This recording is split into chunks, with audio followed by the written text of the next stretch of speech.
Je suis élue députée nationale de la province du Lualaba dans la circonscription électorale de la ville de Kolwezi. Il était tout à fait normal aussi en tant que vice-gouverneur de la province du Lualaba de pouvoir passer et faire mes civilités auprès de l'autorité de notre Assemblée nationale. Il n'est pas seulement autorité de l'Assemblée nationale, mais il est le membre du présidium de l'Union sacrée.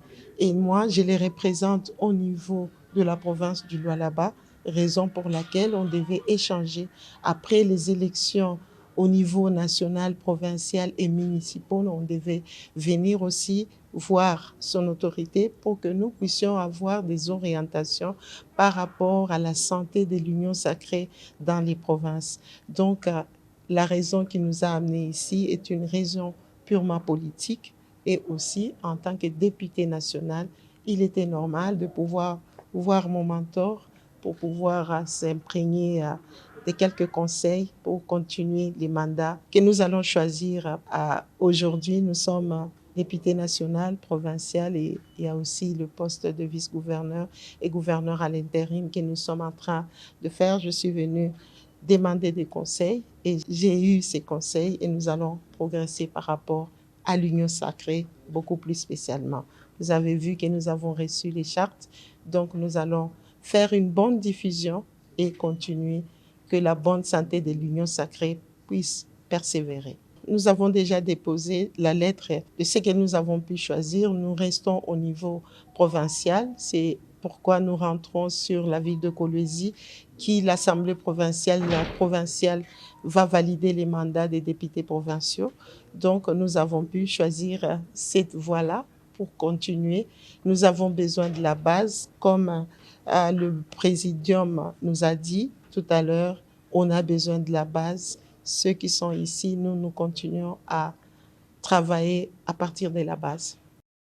Pas de démission. Ils doivent choisir entre l'Assemblée nationale et les fonctions qu'ils occupent ou qu'elles occupent.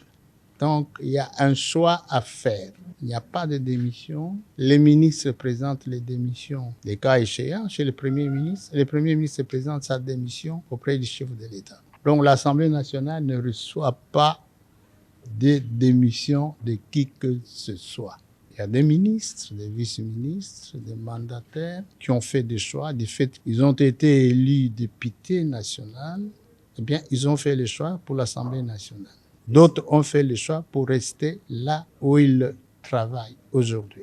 Celui qui n'aura pas choisi, ni là où il est aujourd'hui, ni à l'Assemblée nationale, il est censé avoir renoncé à son mandat. Comme vous le savez, ayant finalisé la première mission des 3 missions conférées au bureau provisoire, nous entamons la deuxième mission qui est l'élaboration et l'adoption du règlement intérieur.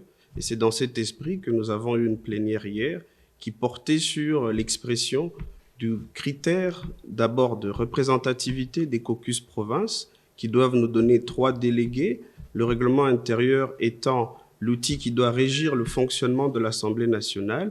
Il doit bien évidemment respecter l'esprit de la Constitution, mais au-delà de cela, c'est aussi de tenir compte du parallélisme du contexte socio-économique politique actuel, mais aussi de celui du passé, afin de pouvoir rendre à l'Assemblée nationale les outils qui lui permettront de pouvoir adresser les enjeux de l'heure. Nous sommes dans un monde en pleine mutation, et comme vous savez, il y a des enjeux économiques, sociaux, et cela demande que le Parlement, l'Assemblée nationale dans ce cas précis, qu'il puisse être au jour afin de pouvoir permettre aux parlementaires de porter haut et fort les desiderata de la population et que l'institution soit réellement au service de cette population et de notre nation en général. La prochaine étape, comme vous le savez, c'est que maintenant que nous réceptionnons les 3 recommandés par Caucus Province, nous allons entériner la constitution de la commission spéciale chargée de l'élaboration et l'adoption du règlement intérieur et va suivre la présentation du bureau qui va présider cette dite commission.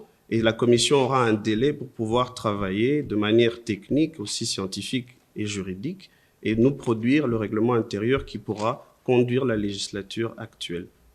Je pense que dans l'esprit de la continuité de l'État, nous allons bien évidemment respecter l'esprit de l'ancien règlement, mais comme nous l'avons dit, c'est de l'adapter au contexte socio-économique politique actuel qui demande bien évidemment des avancées et des réformes.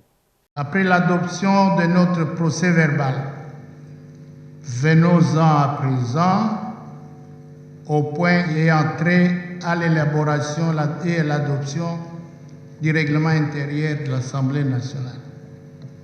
À ce sujet, la première étape de nos travaux consistera à la constitution de la commission spéciale qui sera chargée de rédiger le projet du règlement intérieur.